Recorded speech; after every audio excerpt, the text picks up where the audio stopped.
This press briefing with Premier and Minister of Finance, Dr. the Honourable Natalio D. Wheatley. Today, the Premier will be giving a report on the framework for implementation of COI, that is Commission of Inquiry Report recommendations and other reforms. So we'll turn our attention right now to the Premier and listen to him as he gives his report. Premier Wheatley. Thank you, Desiree, and I apologize for the delayed start. Fellow Virgin Islanders, firstly, I want to offer my very sincere condolences to the Black family and the Ferguson family on the tragic accident that took place that claimed 2 lives. Our thoughts and prayers are with you at this very difficult time. More than 5 months ago, the Government of National Unity made a commitment to reform in order to strengthen the territory's institutions and systems of government and to transform the way the government's business is handled, beginning with us. Toward this end, we agreed a framework for the implementation of the Commission of Inquiry Report recommendations and other reforms in June. The primary actors responsible for implementation included me as Premier, other cabinet ministers, the House of Assembly, ministries of government, and the Governor. We have all been working tirelessly over the past 3 months to deliver for the people of the Virgin Islands. We have made substantial progress, but there's much more work to do to get the job done. By the end of August, 94% of the recommendations were either completed or were in the progress of being completed. I'll repeat that. By the end of August, 94% of the recommendations were either completed or were in the progress or were in progress of being completed. We have worked hard, and I would like to thank all the hard-working public servants, reviewers, ministers, and legislators for all their hard work thus far. I can say with confidence that everyone involved is truly committed to reform. We were very ambitious in our commitments, and unfortunately, deadlines have been missed. It is important to note that deadlines have been missed on the governor's side as well as on the side of cabinet. In all instances, these deadlines have been missed for good reason. For instance, we have insisted that the Jury Act and the Register of Interest Act, both which fall under the governor's group's responsibilities, receive proper consultation as opposed to being rushed through the legislative process. We understand that this is not to be a box-ticking exercise, but a real effort for real and sustained change. And this is not something that should be rushed. It is important to acknowledge, however, we are heading in the right direction. As you know, the framework of reforms that we are implementing includes a quarterly progress report by His Excellency the Governor, Mr. John J. Rankin, CMG. Governor Rankin published his report yesterday on the progress, 2 days ago, on the progress of reform. The report acknowledged the progress that has been made, but highlighted some areas of concern. I thank the Governor for his recognition of the reforms that have been implemented. It is important to acknowledge that we have a partnership with the United Kingdom. It has been described as a modern partnership. We value the relationship we have with the United Kingdom, government and its people, and we believe that having a good relationship is in the best interest of the people of the Virgin Islands. For this partnership to be successful, it must be based on mutual respect, understanding, and a shared commitment to democratic principles. In any partnership or friendship, there will be disagreements and misunderstandings. It is important that we deal with them maturely and in such a way that strengthens the partnership rather than eroding the partnership. In terms of the concerns he highlighted, my ministerial colleagues and I have had an opportunity to engage the governor to properly understand the source of his concerns. After a thorough discussion, I believe there is a genuine misunderstanding on the particular issues which we unfortunately did not have an opportunity to discuss and clarify before publication of the governor's report. In terms of tender waivers, it is important to understand that this term does not appear in our local laws. The Public Finance Management Act mandates that all contracts $100,000 and above must be tendered unless Cabinet directs otherwise. Therefore, Cabinet had unlimited discretion in not doing open tendering, which we recognized way before the COI had to change. Way before the COI, we were in the process of developing a stand-alone Procurement Act to modernize our legislative framework on procurement. We now have in place the Public Procurement Act, which gives clear guidelines on how procurement is to be done and has removed the open discretion which previously existed. Procurement can be done through either open tendering, restricted tendering, or single source procurement for the most part. The circumstances in which each can be done is clearly defined in the law and the regulations, and is supposed to improve competitive bidding, value for money, and transparency. Single source procurement is not the equivalent of a quote-unquote tender waiver. It clearly defines the instances, the legislation clearly defines the instances where it is necessary to go through an open tender. For example, the legislation clearly defines the instances where it is not necessary to go through an open tender. For example, contracts for emergencies or contracts for national security matters do not have to go through open tendering. Currently, we are in a transitional phase where the ministries are transitioning previously signed rolling contracts for various services. These contractual arrangements were made before the new legislation was passed. The Ministry of Finance is providing the required training to accounting and financial planning officers across government to expedite this process. In the meantime, however, we cannot simply stop procuring services which are needed, such as transporting our students, for instance. A transition period is necessary to integrate previously signed rolling contracts into the new system now in place under the Procurement Act. Where it concerns immigration reform, the work to bolster the processes and systems in the Immigration Department has continued in order to expand the department's capacity to meet the increased demands on its services. This will enable internal processes to move much more swiftly. In regard to the establishment of the Constitutional Review Commission, I am unsure why this matter has caused concern. My ministerial colleagues and I had the duty to express the concerns of our constituents about the makeup of the membership. The concerns were serious enough that they should have been brought to the attention of the governor. This is the Constitution that will govern the lives of Virgin Islanders, and they must have a voice in the process through their representatives. Despite the voicing of the people's concerns, which has been described unfortunately as resistance, the commission was approved in Cabinet and the House of Assembly with broad and strong representation of the society. They have begun their work, and I'm looking forward to their report once completed. Finally, the full transparency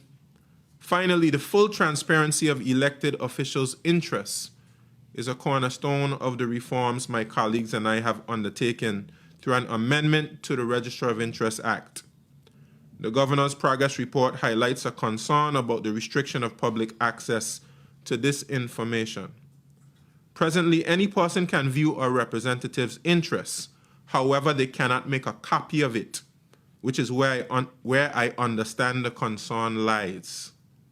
It's important to note this provision is reflected in the Register of Interest Act in Cayman Islands. As a central political institution of democracy, the House of Assembly has powers to determine such things, but the public must tell us whether or not we have gone far enough. We are open to hearing what the public has to say and can organize a special public consultation to get a gauge on public opinion.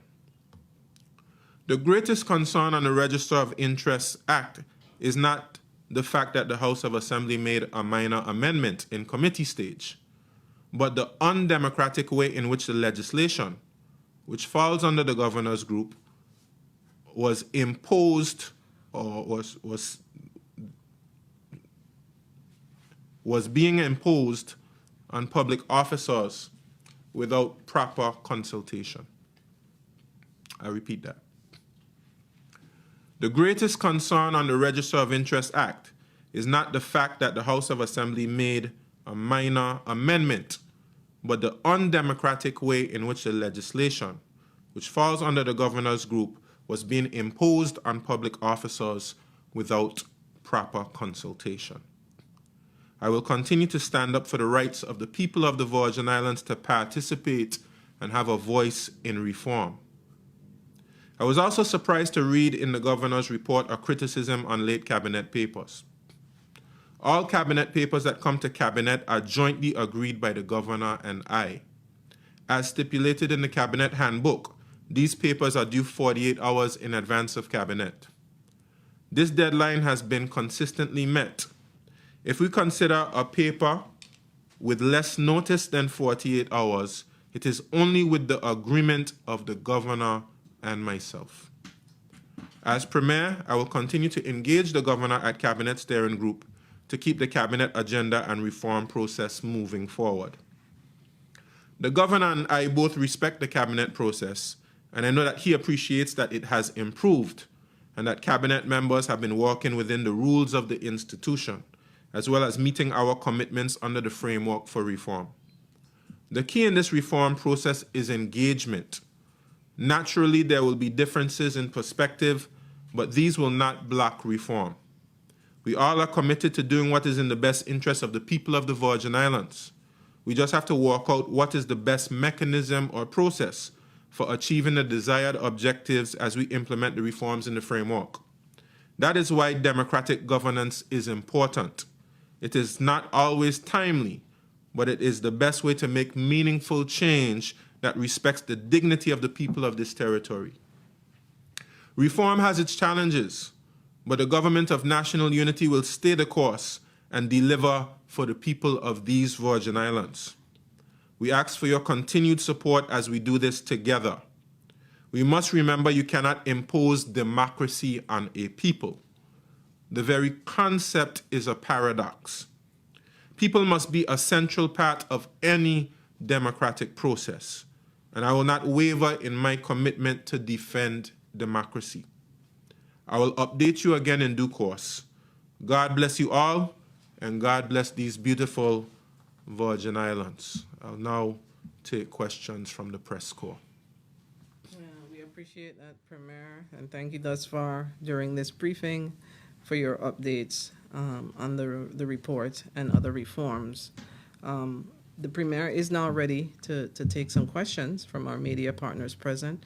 However, I'd like you, the audience, and remind the media here that the Premier will only be answering questions based on his update that he presented here this morning. So we invite you to give your name and the name of your organization that you're representing prior to your questions. So please, go ahead.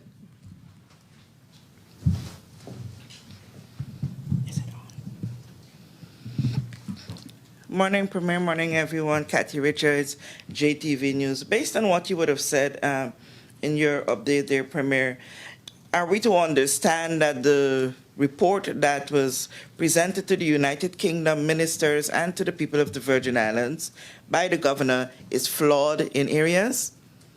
I'll say that we don't agree on every area. Of course, the areas of disagreement are always focused on more than the areas of agreement. Within the governor's report, which I encourage persons to read, by the way, because sometimes we have a tendency just to read some of the stories that come out from the report and we don't read the report itself. The report highlights a great deal of progress that we were making in the reforms, and that's beyond a shadow of a doubt accurate. We have made a great deal of progress. The report also states that there are some areas of concern, and of course I accept that there are some areas where we need to improve. But we have some disagreements on the areas in which I outlined in my statement just now. And so are we to understand, based on what you would have said earlier, that you had reason to now sit with the governor to explain certain things that he would have put in that report to give clarity? It's in that sense I'm asking if what he would have presented is flawed. I disagree with what was presented in the report as it pertains to tender waivers. And I believe that tender waivers were being conflated with single source procurement. And I think it's important for us to have a sit down and a talk and an understanding, especially with the Ministry of Finance, those persons even who consulted and drafted the legislation, so that we can get a clear understanding of the procurement process now. Single source procurement is not the same thing as a tender waiver.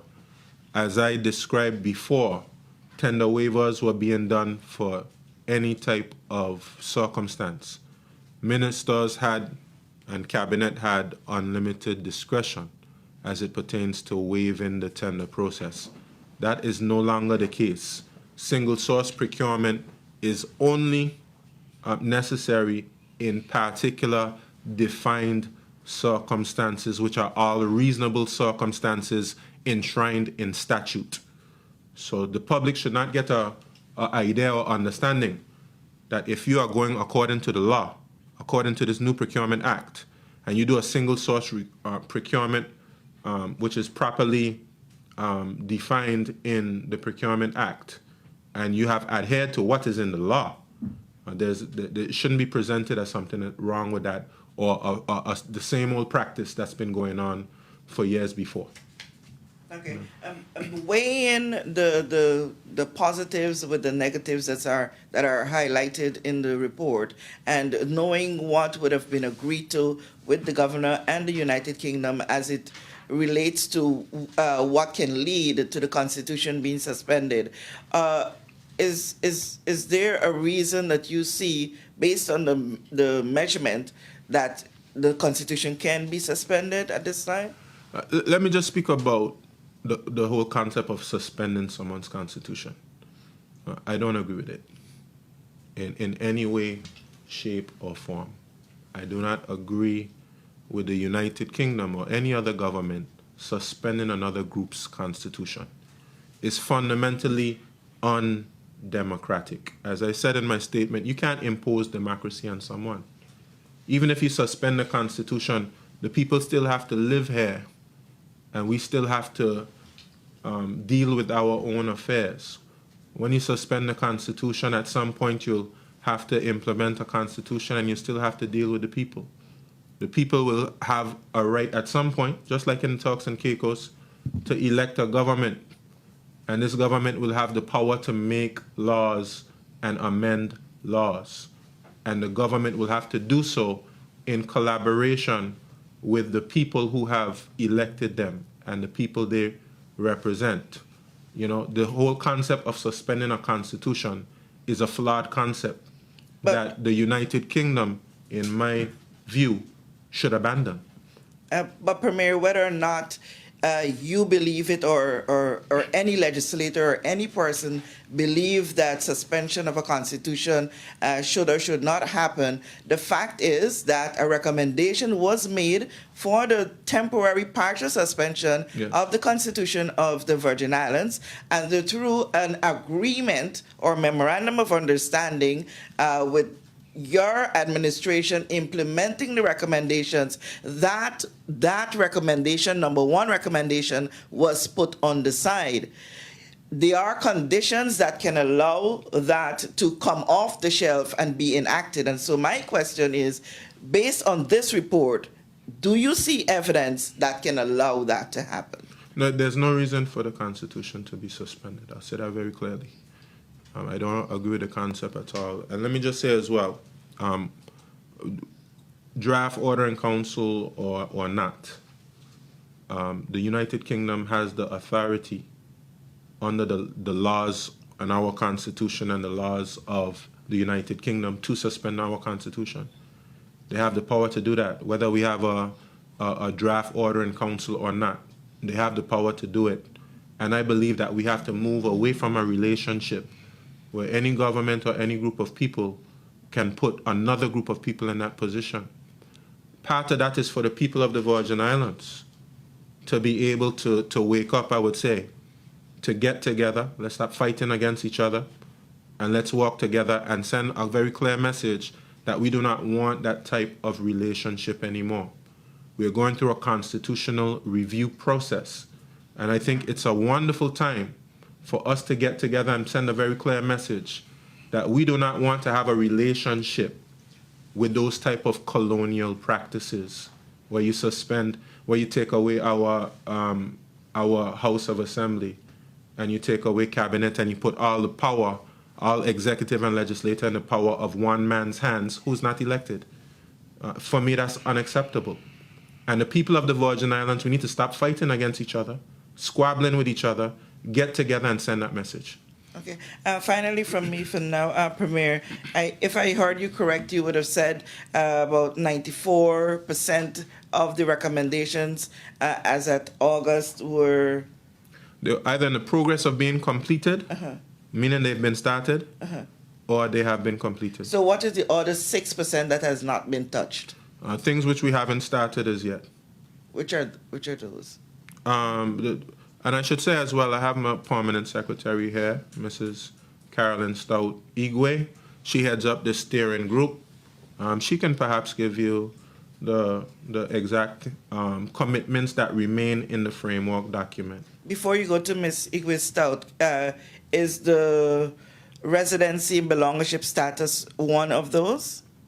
We have not yet appointed a reviewer. The governor and I have to agree on a reviewer for that's B33 in the recommendations. We have to agree on a reviewer.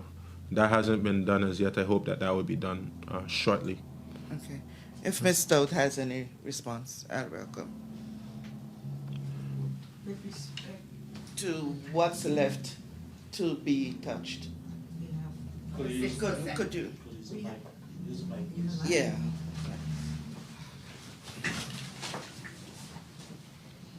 Okay, with respect to future timelines, there are a number of legislation that have to come into effect next year.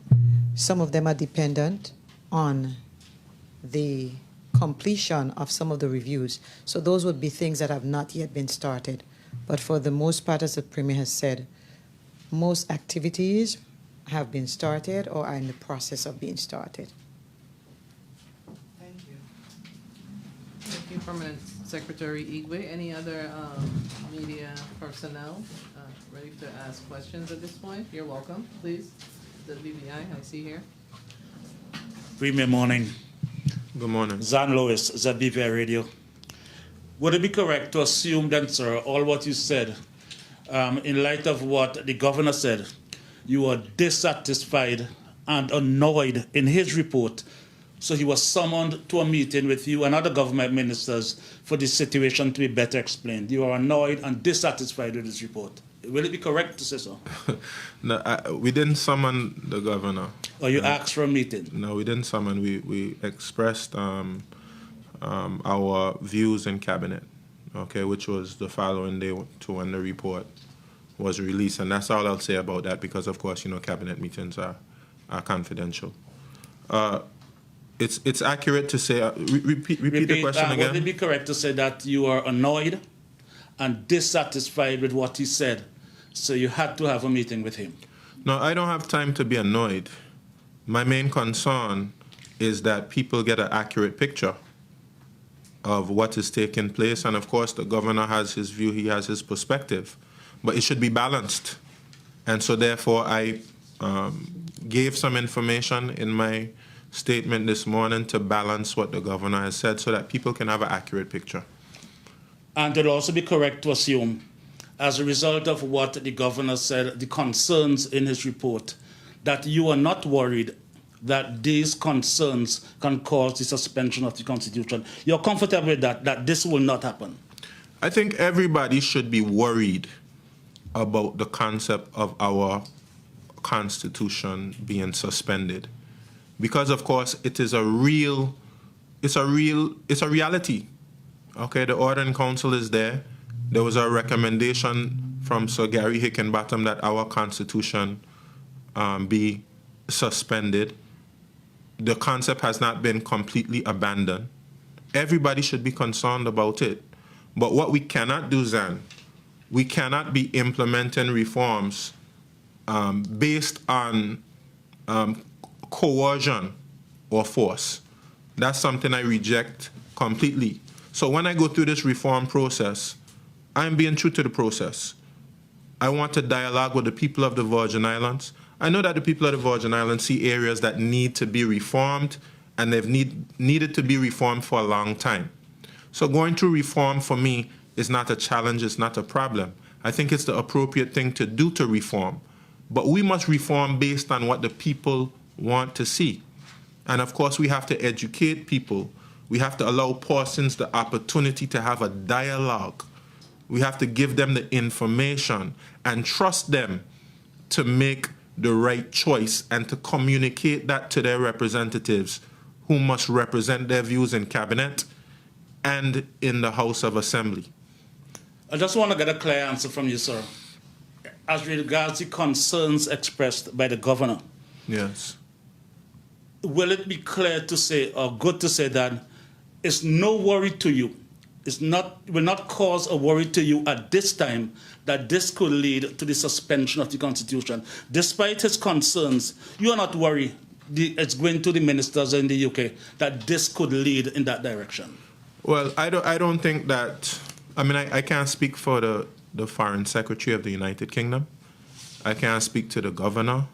I can't speak to the officials in the Foreign and Commonwealth and Development Office. I don't suspect that anything that has taken place thus far will lead to the suspension of the Constitution, if you had to give my opinion. But I'm saying even the concept of seeking to suspend our Constitution, I don't agree with. And I think that we, the people, need to stand up and send a message about it. I like that part you have been saying. The people in the BVI need to stand up and send a message. You also said that it's a flawed concept. Yes. The people cannot do it alone. Will you be willing, sir, to lead the way as premier and leader of this country, to stand up with the country, to fight against what you call a flawed concept? Will you take the lead on the road, march against it, and join the people and say, hey, no, this is a flawed concept, we do not want it? Will you take that lead? Absolutely, and it doesn't have to be marching on the street. It doesn't have to be that. My history shows that that's not a problem for me, marching on the street. And there's several ways in which to stand up and to lead, okay? And without a shadow of the doubt, Zan, yes. I will lead, and I'm leading the resistance to the flawed concept of suspending the Constitution. And that's been happening already. Because, of course, as you would know, there was a recommendation to suspend the Constitution. And then we went into action. And as you can see, it has not been suspended. But that's not enough. That's not enough. As I said, to be coerced or forced into any type of actions is unacceptable. And that's something that I also will lead the resistance on, as you hear me saying in the statement. I do not believe that this should be a process coerced or forced on the people of the Virgin Islands. They must have a voice in the process. They must be represented. Yeah? Their voice matters. I will lead that charge. 94% of the recommendations completed or partly complete. When are you going to bring those to us? Let us know what have been completed. The we have a dashboard that we're going to be publishing. But let me go ahead and do this for you, Zan, just for your benefit. We have a dashboard that will give you all the information necessary.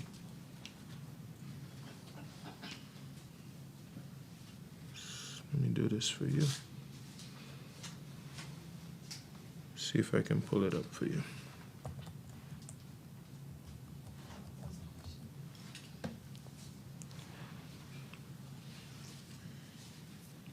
Just bear with me, Zan. I have. You know I always bear with you, sir. Yes, you're walking with me. Okay, sir, thanks. I have all of the deadlines on a spreadsheet. And if you bear with me, I'll just take you through some of them, okay? This wouldn't be all. I'll just take you through some of them. And of course, the PS will help me with some of this. Okay, we made a commitment on undertaking electoral reform. And that's something actually that we're waiting for from the governor's group, of course, between the governor's group, the deputy governor's office, and the attorney general's office. We're waiting for the changes on the electoral reforms. You could say that that's something that we're already in the progress of, because the House of Assembly had a informal meeting on it, but that legislation has not yet come to the House of Assembly. Okay, we also have amendment of the legislation in accordance with the recommendations of the DPP to update criminal procedure rules. We also have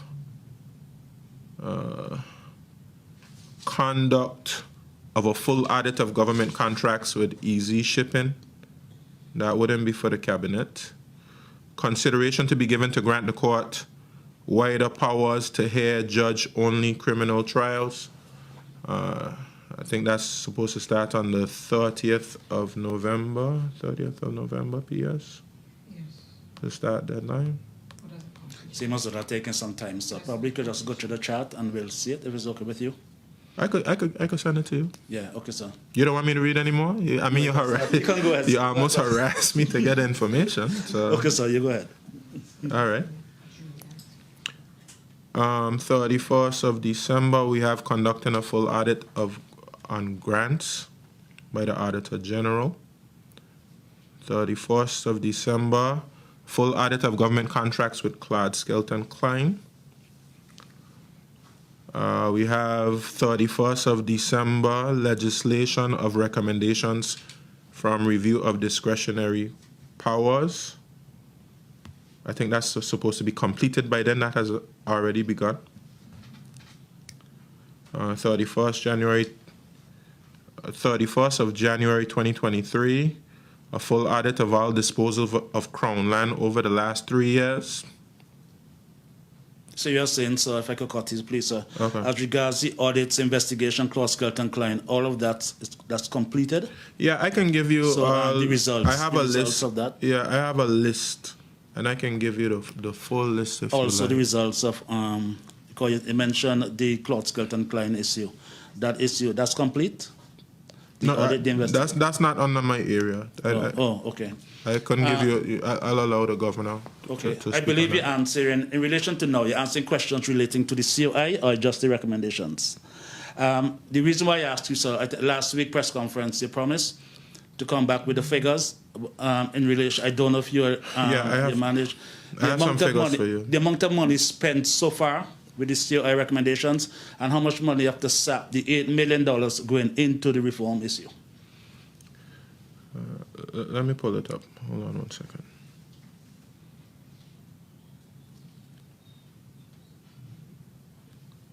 The COI. What do you know with the COI?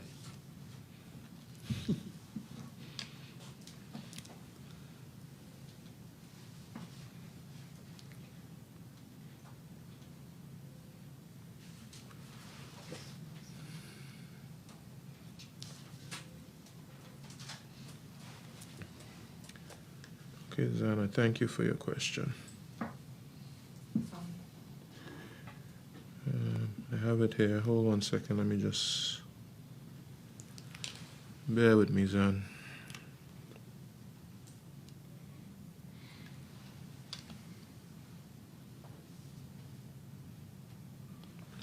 Just pull it up for you.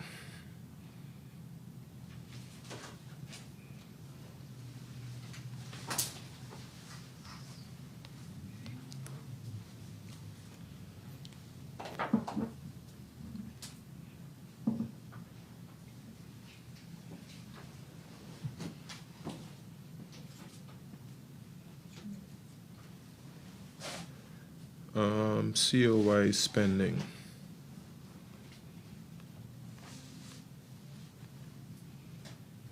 Sorry.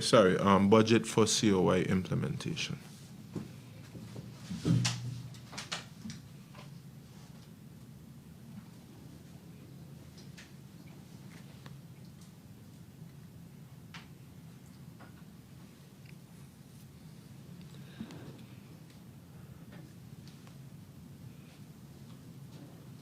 I apologize that I'm having a little technical difficulties here. Just bear with me a bit.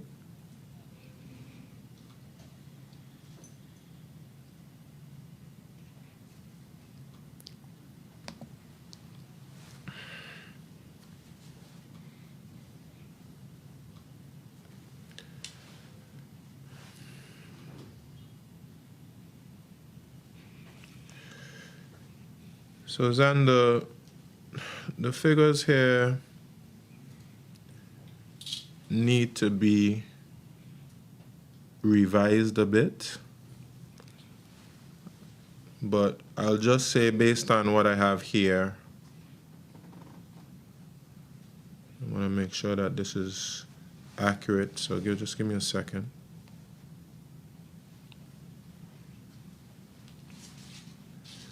The figure right now is under $1 million.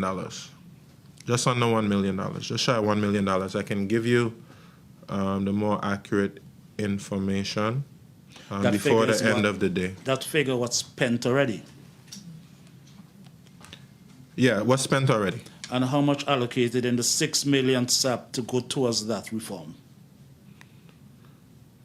The SAP that we just had? Yeah, I think it's 8 million that you also have the NHI and the electricity. You said part of it will be going to reform, the COI reform. How much in that SAP going to the reform? I think just about all of this would have been in there because, of course, this was unbudgeted. And to be able to spend it, you have to budget it, and we do that through a SAP. Not understanding you, sir. I'll share the information with you after. Okay. Finally, still dealing with the COI. Last question here. Sir, I would have asked you some time ago, I believe in the last press conference also, in relation to the Cox report. Yes, sir. And you said because of the cost, among other things. But was there a contract signed between government and Sir Geoffrey Cox at the time for him to work, which included that a report will be submitted at the end of the whole thing? So is it possible, if you have that contract, government has that contract, to make it public? Yeah, we don't have a contract saying that a report will be published. Okay. No, we don't. That wasn't included in the terms of the contract. Thank you very much, sir. Yeah, no problem. I think that contract should be a publicly registered. Is it a publicly registered contract, Pia? So. If it's over 100,000, yes, it will be registered. But I don't. If it's not, if it's over 100,000, it was signed. It will be registered at the High Court. It should be registered at the High Court. I want to train one more, but it's not something that they have to seek the information for. Is it COI related, Mr. Lewis? It's not CI related, but Okay. I don't think people want to answer. It's not something you have to look for. We have other media here, we want to invite them with their So you'll come back to me? questions, possibly. Okay, thanks. We have Berry Media, we have BBI, Beacon, we have 284, please. I don't have a lot Daily of News. Dean Greenaway Daily News. I don't have a lot of questions really. One thing you promised me the report. I haven't seen it. Somebody was supposed to. I don't know who's responsible for that. This is as it pertains to sports. When the last press conference you were saying? Yes, I spoke to Who's the responsible for Director of sending it? Communication. She spoke to the Ministry of Education, and they're getting the information for you. I thought you said it was ready. It was ready, but I think they didn't have they were missing some figures. I haven't seen anything. I told them to put in all the information. The information was incomplete. So is it? They promised it, but they promised it for Monday. This Monday coming? Yeah. Okay, thank you. Yeah, I spoke to them right up until today about it because I was concerned about you having the information because I had promised it to you. Okay. You were just now in your report, you were also talking about the need to have the public educated. Yeah. Is the public being educated on this whole process that is taking place? We're trying, Dean. As you would know, we had meetings of the COI. We went to many different communities. We missed some of the communities that we were supposed to have meetings in. Just last Sunday, we went to Anegada, and we spoke to the people at Anegada about the COI. A great meeting. They engaged with us. And we want to continue having some of those meetings where we missed with a few persons. I think we missed out North Sound. We have to go to North Sound and have that meeting. I believe maybe Mayor's Brandywine Bay as well. So this is a part of the process we're doing to help educate persons. But of course, more can be done and more will be done. And what type of feedback are you getting from those related to this whole process? You know, I'm just happy to answer questions. People have lots of different questions about the process. Of course, this is new to everybody. They haven't really ever experienced something like this before. So just being able to answer some of the basic questions they have is what we've been able to do. And you know, when you go to meetings, it's difficult sometimes to get persons to focus on things like reform because it seems very abstract. You know, people prefer to focus on things which have a real impact on their lives and their minds, a direct impact on their minds. And it's sometimes it's difficult to show persons, well, how are these things actually going to impact you on an individual basis? So I think that's something that we have to continue to work on. Is there anything that you can share with us that the public can see or has impacted or making an impact from what you guys are doing with this reform? Well, I'll just give you an example. We have, you know, bush cutting, which is very topical, right? Oh, Lord. Because of this reform, of course, it's caused a challenge among the governor and others in terms of how the contracts are being done for something like bush cutting. So we have to now adjust, but persons would have been used to a situation where they would be able to get a bush cutting contract, and those persons wouldn't be able to get a bush cutting contract how we did it before. But what we're doing now is hiring persons through the Public Works Department. That should be starting shortly. It's just a matter of getting the cabinet paper to the House so that we can embark on that process. But that would have impacted. But what we wanted to do is, even though it had an impact on persons and some persons may not like it, use it as an opportunity to try to improve the process. So as opposed to having bush cutting once, twice, 3 times a year, we try to see if we can do it year round. And have, instead of the guys, you know, getting the contracts and then, you know, not being able to do anything for a long period in the year, have them to have a steady income, you know, a steady income and be gainfully employed, not just bush cutting, but painting the curbsides, general beautification. That's the goal and that's the purpose. I think the place will be cleaner in the long run, even though it's kind of taken us a little while to transition. The place will be cleaner in the long run, and it'll be better for the guys who are actually doing the work. As the unity government is going through this reform, how will this work, or what type of impact will this have when you guys are campaigning against each other and trying to still get this reform done? as Well- you prepare for elections? I don't plan to campaign against anyone. My campaign will be a conversation with the people of the 7th District and the people of the Virgin Islands about what it is, the vision that we have for the Virgin Islands. Of course, we'll be able to campaign on what we've accomplished while we've been in office and what it is we plan to do to make their lives better. And of course, the reform is a part of this. We'll be able to tell the people of the Virgin Islands that we didn't basically leave governance the way we met it. There's some real challenges in governance, not just yesterday, for over a number of years. And we were able to tackle some of the big challenges in reform, even though it's a difficult process, even though in some instances it's a painful process, but it is a necessary process. And that's the type of leadership we have to present to the people of the Virgin Islands. You're going to have some persons coming to you, selling you stories that things would be a lot better under me. You know, the milk and the honey will flow, etc. But we have to be able to have the tough conversations and tackle the tough issues and show real leadership. Premier, you want to stick to the question? Well, I mean, it's all part of the reform, because if you're going through reform and these things are happening, I think our community would like to know how this is going to happen. Dean was skillful. He was very that's skillful? Very skillful.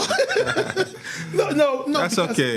That's okay. Because as you are talking about reform, I thought it was a genuine question. people want to also know the practical things that are happening as you're going along, because we don't necessarily, since you're not giving us an update, we hear you are talking about 94% of these things being completed. Not just completed. I don't want to Or get it in wrong. progress. Or in progress. But I think giving people a greater understanding as part of this education you are speaking about, with what is happening with the process, you can get what you are talking about, with the question with my colleague Zan, where he asked about you leading the people to resist the efforts of the Constitution being eventually suspended or anything like that. Mm-hmm. So I'm just looking at how you're going through the reform and making sure the public get an understanding of every step of the way you are doing, not waiting to we see something that the governor say he is disappointed with a particular issue, and I think he talked about the tender process, which you were trying to explain. Now, a lot of the people might not necessarily understand what tendering is. So could you take this opportunity and do that? Explain for us. Okay, it's a competitive process to be able to award a contract where everybody would have a fair opportunity, talking about tendering, everybody would have a fair opportunity to submit their bids or their quotations for any job that we want to get done. Now, in the past, you may have had situations where you just arbitrarily, not arbitrarily, but you just choose a contractor to do work and do not go through the procurement process. So as a matter of fairness, if let's say we want to get a school built for $2 million, we should put that out to the public and allow them the opportunity to be able to bid on the job, okay, and go through a competitive process by which they can, possibly be successful in winning that job in competition with other persons who've put forward bids.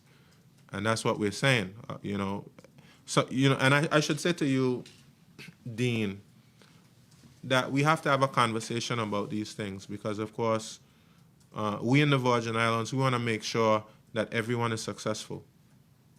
We want to make sure that everybody has the opportunity to feed their families. We want to make sure that everybody is able to get a piece of this Virgin Islands pie.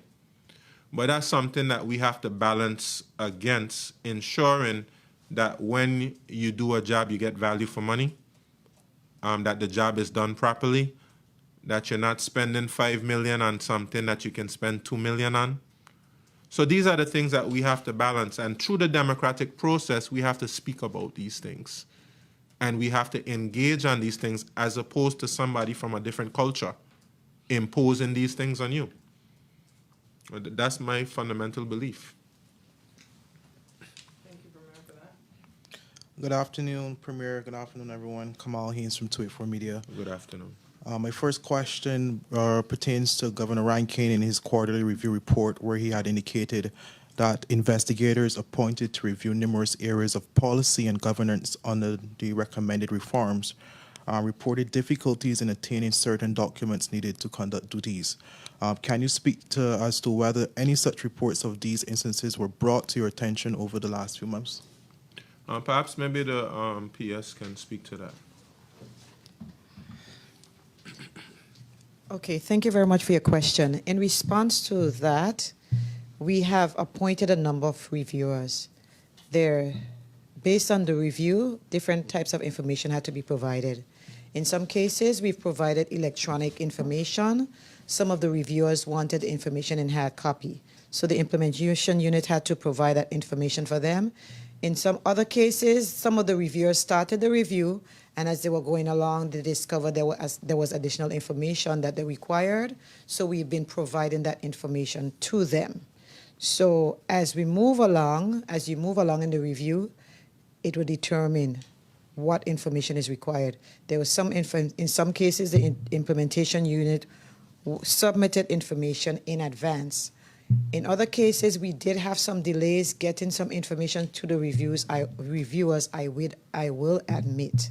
But for the most part, the implementation unit, and also I must point out that the implementation unit actually was fully staffed on August 15th. Some of these reviews were started before that. So prior to that time, the Premier's office is the one that was providing the information for them. Okay, just a follow-up question on PS. So can I summarize or assume based off what you would have just said, just know that it wasn't a situation where the investigators didn't get their the necessary documents. It's probably just delays based off the requests? Delays in requests because let me explain a little bit of the process. The governor and the Premier had to agree on the reviewers. Then we had to come up with terms of reference based on the requests, based on the recommendations in the COI report.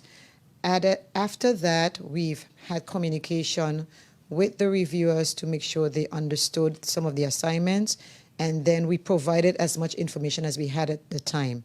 In some cases, for example, where we thought we would have covered the information, we had to get information from the different ministries. And in one case in particular, we thought that we had all the information covered. One of the reviewers drew to our attention, some information was missing. So it has been a lot of information to gather. We had to prepare bundles for the different reviewers. But it's not a matter that there was no cooperation, for example, but mostly information was provided ahead of time, and in some cases, we had to collect additional information. Okay, thank you very much, PS, for that response. Premier, my second question is on Governor Rankin's displeasure, more to speak on the amendments that were made to the Register of Interest Act. You would have touched on the Register of Interest Act just now, your statement, where he would have said that some of the amendments, for example, which would have included no written application and a fee from anyone wishing to view the register, having viewers monitored by the registrar during the viewing process, and prohibiting any copy or note-taking in the register's contents. The governor would have said in the same quarterly report, you would have just alluded to that those particular aspects of amendments aren't in line with full quote-unquote transparency. Can you say regarding that? And I know you would have spoken on possibly another Register of Interest Act coming to the forefront soon. Is that part of the 94% that would have started already? Yeah. I believe the Register of Interest Act being passed in the House. It's currently waiting for assent. That's a part of the 94%. But of course, as you said, the view of the governor is different from my view. But I think the important thing to recognize when you're going through a legislative process is not necessarily just the governor's view or even my view. It has to do with the views of the people. And I can say to you, if the people themselves want us to go further, I think that we have the responsibility to go further. I don't think it restricts access at all. Kamal, you can go there today and you can view the register. So the public has access to it. You just can't replicate in any way or copy it or any way, but you can have you can examine it for as long as you wish. So he has a view and a perspective on it. And I should say to you, I mentioned in my statement that this provision is not unique. This exists in the Cayman Islands Register of Interest as well, Cayman Islands, and it received royal assent in the Cayman Islands. So the governor's view, I think, is, of course, he's expressed it, but I believe that the people, this is what I've been championing, for the people to have a voice. If the people say that they want us to eliminate that provision, I think we have a duty to be able to do that, and the representatives should follow the wishes of the people. And on that note, how can the people basically vote towards such a decision? Will you be having a special survey that we would have seen previously, done anything to that nature? It's something that I have to discuss with the members of the House of Assembly. My proposal, yes, would be to have a meeting on it and discuss it. As you know, Register of Interest is topical, not just for the members of the House of Assembly. It's topical for public servants because, of course, the COI asks that we consider, consideration be given, and that what is very important, consideration be given to extend the Register of Interest to public officers. Okay? So we have to have a discussion anyway. As I've been saying before, people should be consulted. I believe as a part of that whole process, that we can discuss at the same time access to legislators' registers. I think it's important for persons, or sometimes persons would say, well, it's a legislator, so we don't care whether everybody has access to all his or her information. So I actually think it's a good thing for public officers to put themselves in legislators' shoes, because they're actually in legislators' shoes now, because this is being proposed for all public officers. And what we would want for ourselves, we should also want for others. And what we don't want for ourselves, we should not be seeking of others. Okay, my next question, you would have just spoken initially, back to that 94% statistics you would have revealed regarding the amount of implementation that have been undertaken under your national unity government so far. One of the things that would have stood out in terms of the governor's quarterly review as well, in terms of sometimes getting certain information from some officers, they're somewhat quote-unquote conflicted in terms of doing their normal day-to-day duty. Then obviously to deal with the recommendations, the implementation of these recommendations, do you think in your estimation in terms of going full steam ahead with these recommendations, does it affect focus on the other reforms that are needed in the territory outside the COI report? I've heard this argument, and it's the same argument in terms of how much money you're spending on the reforms and how much time you're spending on the reforms. It's important for us to understand that this is an important part of the work of public officers. It should be seen as a part of our work. Seeking to improve how we do our work, make it more transparent, make sure that we defend against corrupt practices. It's not just a mindless exercise that we're doing to satisfy the United Kingdom. It's actually an effort to improve the way that government functions for the people. And it is an important part of public officers' work. It's an important part of the work of legislators and the members of cabinet, and that's how I see it. And even beyond completing the reforms that we agreed to in the framework, on an ongoing basis, we should have a process by which we are examining our processes and seeking to improve them. You know, and we have to spend the money necessary to improve them, because in the end, the concept is that it will eventually save you money. Government will become more efficient. It'll become more effective. You provide more value to the taxpayers. The public is served better. But what is important, Kamal, as I've been saying before, is that the people are involved in the process.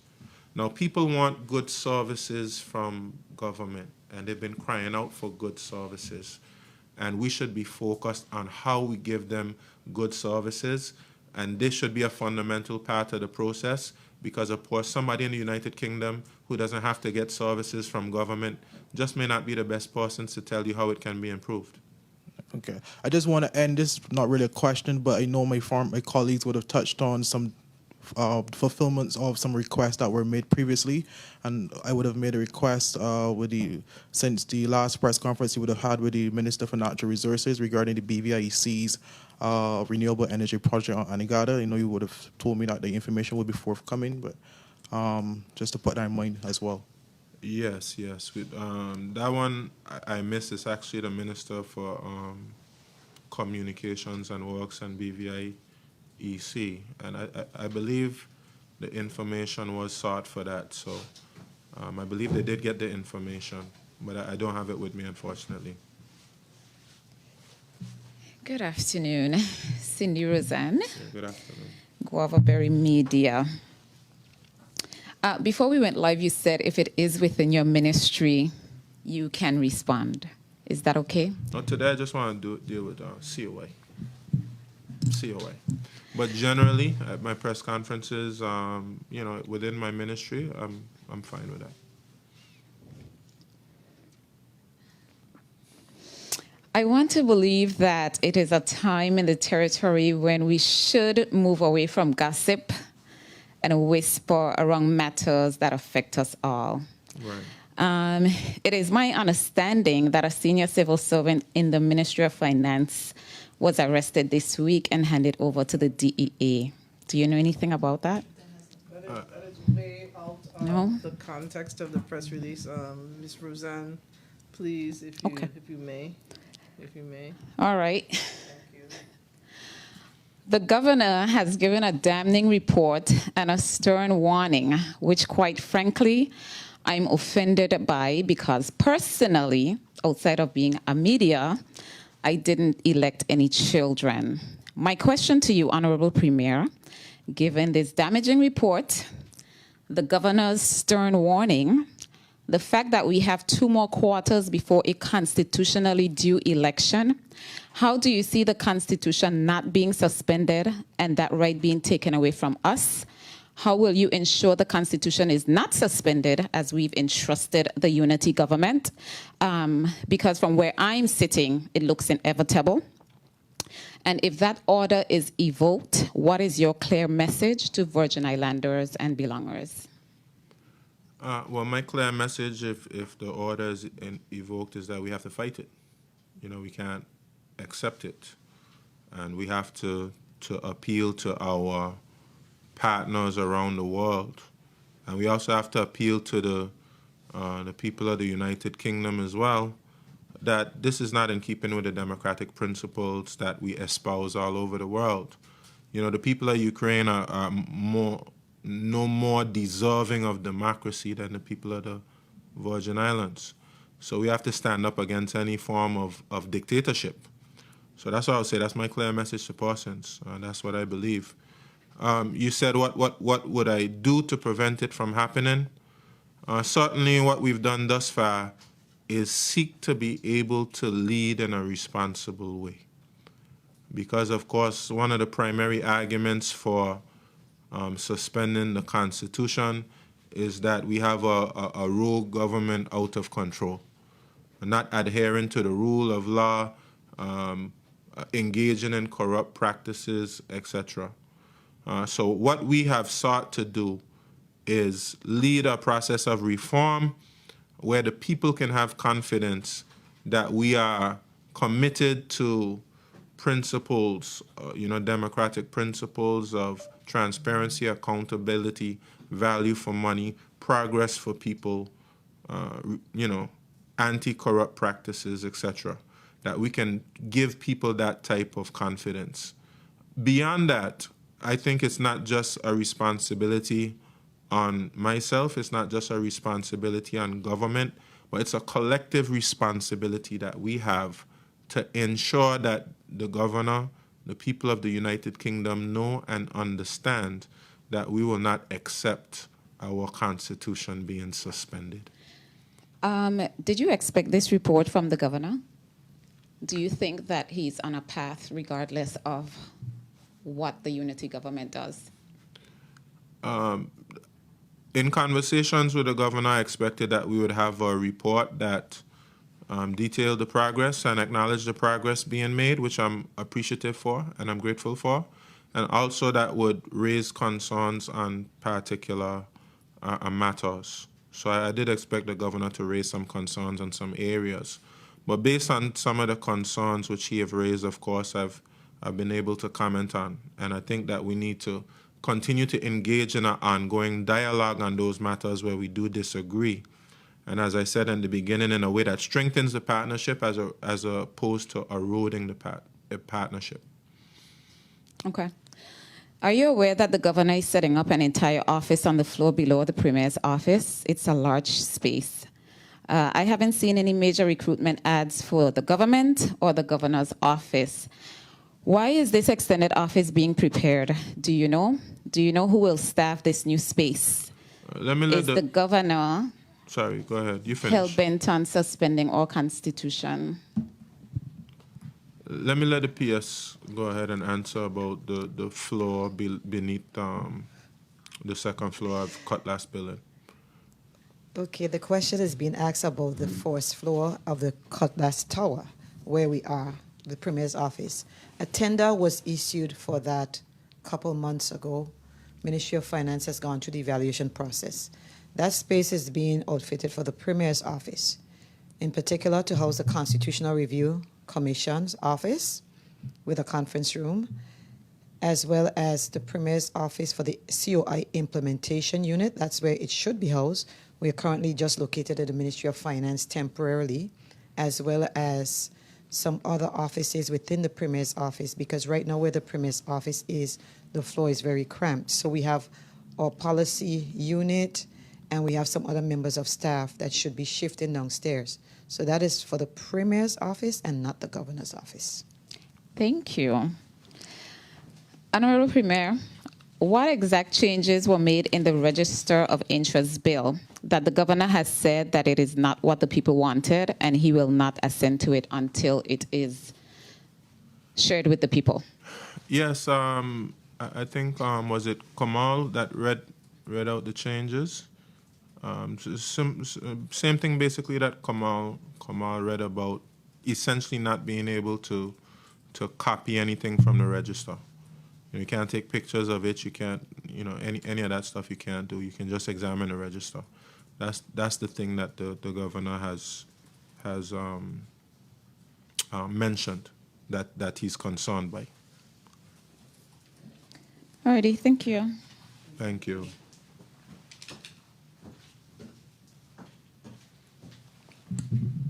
Good afternoon, Zarina Ahmed, BVI Beacon. Good afternoon.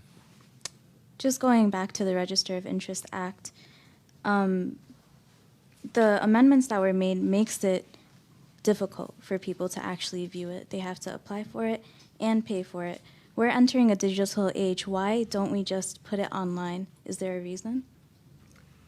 I think if it was online, it would require really unhindered and unmonitored access to it.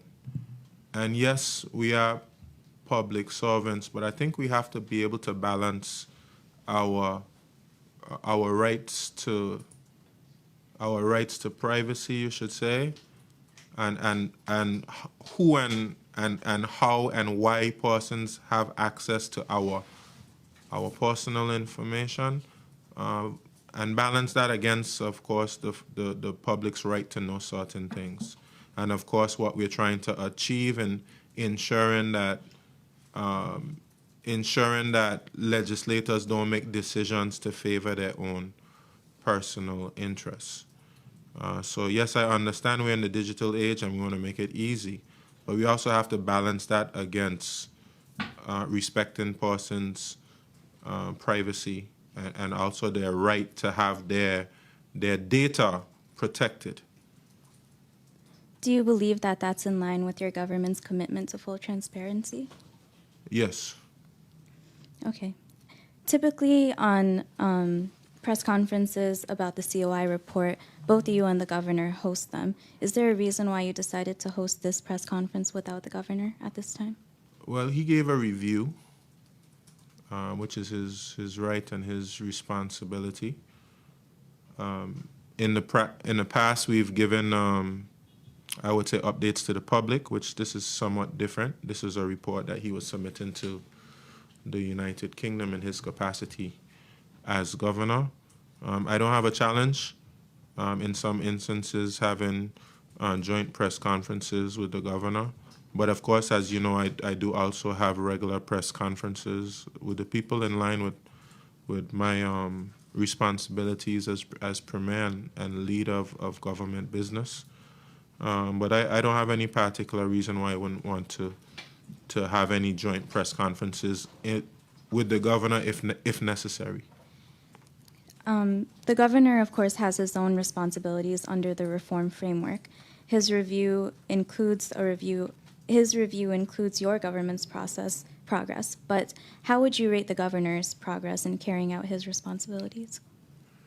I think similar to the cabinet and the members of the House of Assembly and all the other public officers, he has been making an honest effort to get things done. He's made progress in his areas, which I'm grateful for, and he's also fell short in some areas, just like everyone else, because the governor is human, just like the rest of us. So we'll continue to hold him accountable as he continues to hold us accountable. We'll hold each other accountable. Do you have any sense if the UK Foreign Office is pleased with the report or displeased? And when do you expect to hear something from them?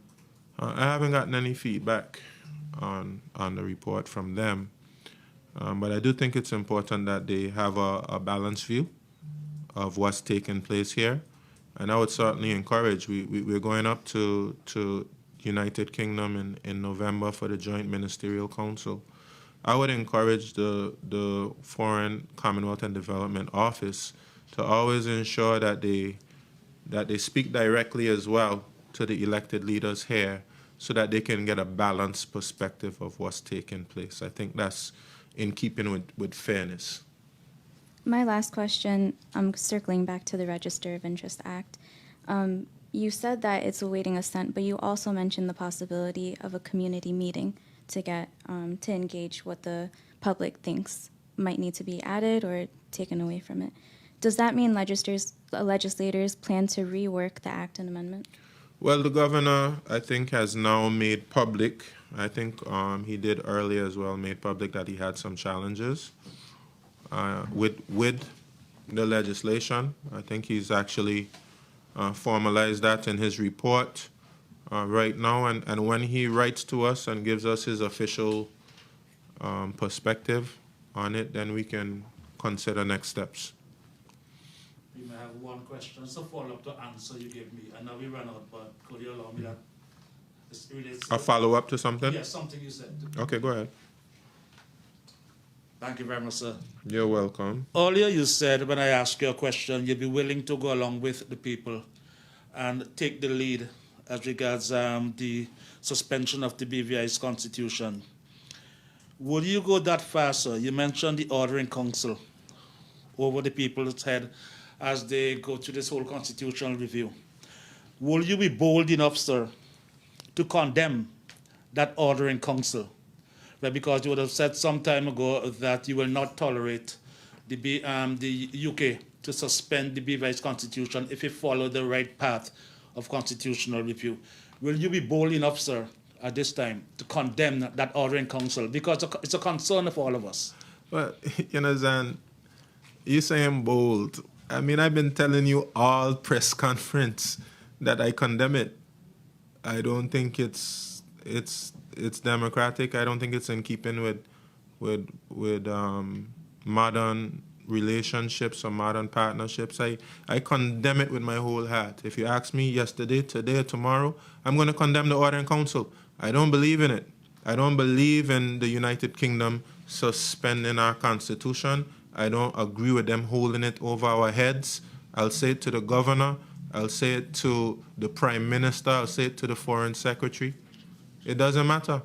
It doesn't matter. I don't believe in it. This is the first time they have come out so firm. Thank you, sir. You're welcome.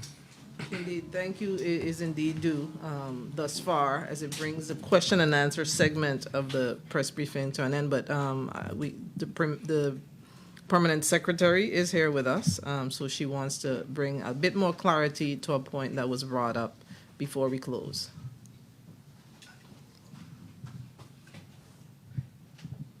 Thank you, Chief Information Officer. I wanted to respond to Mr. Greenaway's question about the public, keeping the public informed.